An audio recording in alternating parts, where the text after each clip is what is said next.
চিকিৎসাধীন অবস্থায় 5 মাসের এক অন্তঃসত্ত্বার মৃত্যুকে ঘিরে সোমবার উত্তেজনা ছড়ালো মালদার চাঁচল সুপার স্পেশালিটি হাসপাতালে। চিকিৎসকের অনুপস্থিতিতে এবং নার্সের দুর্ব্যবহারের অভিযোগ তুলে হাসপাতালের ভেতরে বিক্ষোভে সরব হন রোগীর পরিবার। জানা গিয়েছে, রবিবার প্রসব যন্ত্রণা নিয়ে চাঁচল সুপার স্পেশালিটি হাসপাতালে ভর্তি হন হরিশ্চন্দ্রপুর থানার কুশিতাডোলা এলাকার বাসিন্দা তুলসী রানী দাস। ভর্তি হওয়ার পর থেকে কোনো চিকিৎসক তার কাছে আসেনি। একাধিকবার ডাক্তারকে ডাকার পরেও ডাক্তার আসেনি বলে অভিযোগ। হাসপাতালের নার্সকে সমস্যার কথা জানালে নার্স সেটিকে গুরুত্ব দেয়নি, উল্টে রোগীর পরিজনদের সঙ্গে দুর্ব্যবহার করেন। এরপরেই সোমবার সকালে চিকিৎসার অভাবে ওই অন্তঃসত্ত্বার মৃত্যু হয়। অন্তঃসত্ত্বার মৃত্যুর পরেই হাসপাতালের ভেতরে বিক্ষোভ দেখাতে থাকেন পরিজনেরা। ঘটনার খবর পেয়ে চাঁচল থানার পুলিশ গিয়ে পরিস্থিতি নিয়ন্ত্রণে আনে। এই ঘটনায় হাসপাতাল সুপারের কাছে অভিযোগ দায়ের করেছে মৃতার পরিবারের সদস্যরা। এই অভিযোগটা আমি আগেও পেয়েছি। আমি যত সম্ভব দ্রুত কড়াকড়ি ব্যবস্থা করছি।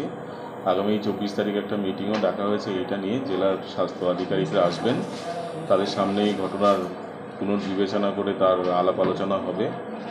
আর অবশ্যই মাতৃমৃত্যু ঘটেছে, এটাতে সবাই দুঃখিত, আমরাও অত্যন্ত দুঃখিত এবং মর্মাহত। রোগীর আত্মীয় স্বজন সবার সঙ্গে কথা বলা হয়েছে। এখন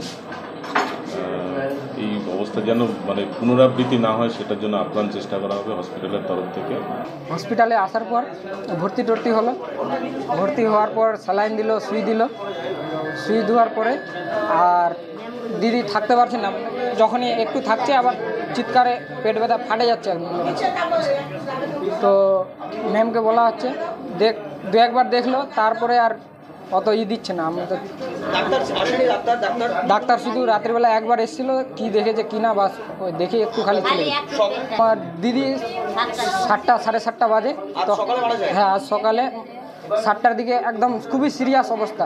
সঠিকভাবে কি চিকিৎসা হয়নি? না, ভালো চিকিৎসা একদম নাই বলে। চিকিৎসা একদমই হয়নি? একদম হয়নি।